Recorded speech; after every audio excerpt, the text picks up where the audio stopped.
Hey, what up, everybody? It's the boy Shingy, as usual. You know what it is. Welcome back to the channel.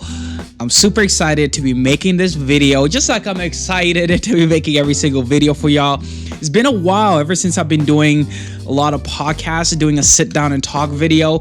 It's been quite a bit of time, and I'm super excited because today's sit down and talk is about my favorite medium format camera up to date right now, which is the Fuji Gw690 Mark III.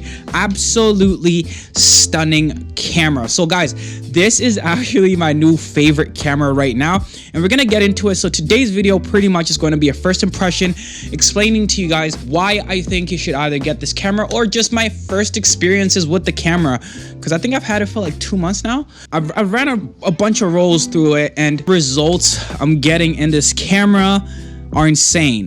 It's absolutely insane, and a lot of you guys have had a lot of questions about this whole entire setup. Yeah, I think it's time I share my experience with this, really. So it's been 2 months with this baby, and I absolutely love this camera. It is a 6x9 medium format camera, which is a huge negative, guys. So hold on, let me get you guys a copy of the negative and show you how the negative looks.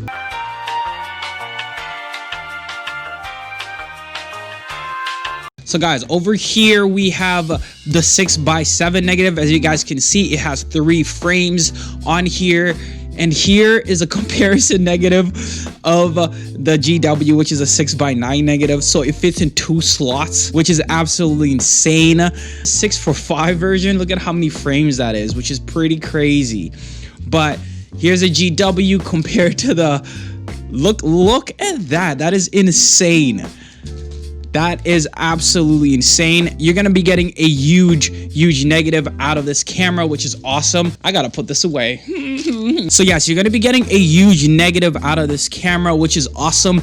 And guys, I will attest to the sharpness of this lens. This lens is absolutely incredible. I'm gonna include images throughout the whole entire video. The image quality out of this camera thus far is insane, absolutely insane, and really high quality. The grain seems really fine because the negative is so big. It's very close to a digital camera. I would even say it's on par with a digital camera. And because you're shooting a 6x9 negative, that's a lot of megapixels. That's a huge file you're getting. I don't have the dimensions for it right now, but it is a huge file. Long story short, huge long file, which is pretty crazy. But first impressions, the camera is absolutely amazing. I love the ergonomics and the way it's kind of built. It feels everything was intentionally placed in the right place, which is really awesome as well, because over here you get the hand grip. This actually supports your hand, which is really awesome. And over here you get the secondary shutter right here. Over here as well, you have the lock for the shutter.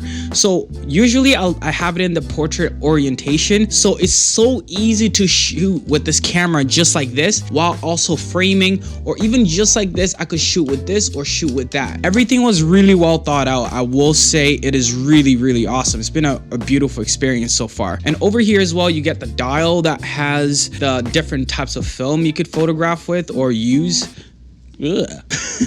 And that's really good as well. So the loading experience with this camera also is good. You guys are gonna hear a lot of good things about this camera because it is actually such a beautiful camera. I will say this is my favorite camera so far compared to the RB67. This has taken it. I think this is like my most favorite camera I've ever used in my whole life. Ergonomics, usability, the results, and yeah, so that's pretty much that for the positives. Again, it's first impressions. I don't want to go too deep into it. So now the negative stuff. So I'm not used to rangefinder photography, which is really weird because everything looks clear in the rangefinder viewfinder, and that plays a lot of tricks on me because I'm used to using lenses, and that's how I learned photography. Over the past 5-6 years, that's how I've been photographing. So it is super strange to kind of need to use a rangefinder viewfinder because everything is in focus, but like there's like a split thingy that you need to put the frame in focus and stuff, which is kind of strange. So sometimes I usually forget to focus. That's the biggest thing. I forget to focus because I'm like, oh, it's already in focus, so just shoot, right? But you can't do that. I've lost almost, like, I would say at least a roll with every single roll I've shot with this camera. And yeah, that's the biggest downfall I would say with this. And the other thing is, it's a fixed lens, so I can't really switch the lenses out, which is something that I would have loved to do. But the focal length is 90 mil. I think it's equivalent to 39 or 40 on 6x9. Not sure, but I'll probably add the dimensions onto the video. But I just don't like the fact that I can't switch lenses. For me personally, this is not a big deal because I usually don't invest in lenses that often unless it's like a setup that I like. Because I like this setup, I am kind of bummed because I would have loved to have lenses for it, but that's okay. That's gonna leave a lot of room for another camera, maybe another rangefinder that could allow me to have interchangeable lenses, hint hint, in the future. But other than that, there's not much I could say about this camera, guys, but it is just such a fantastic camera. And also it has a really short focusing ring over here, which is really cool. Also, one of the other negatives that I just actually thought about is this little lens hood. You have to get used to how it kind of pulls out and pulls back in, because it's not the most fluent thing you could do, because it's super strange. Sometimes you need to wiggle it because it's like metal on metal, so it kind of rubs, which stops it from moving out smoothly. That's something that is negative, but like I kind of like that it's already fixed into the lens at the same time. But there's not much I could say that is negative about the camera. It is absolutely stunning. It's amazing. The loading experience is beautiful as well. But again, this is still first impressions, so I haven't really gotten to use it for that long. But for first impressions, absolutely stunning. Love the Fuji GW. It's definitely underrated. It's definitely an underrated camera. I would pick this over the RB, I will say. And again, maybe it could be that the experience that I'm having right now is awesome, but it gets the job done. Gives me high quality negatives, which is the biggest thing that I really care about if I'm shooting portraits. And the whole experience is just good. It feels good. I just carry it anywhere. And for me, a camera that I could carry everywhere and doesn't make me feel like I don't want to shoot and makes me want to shoot more is the camera. And this is what I get with this camera.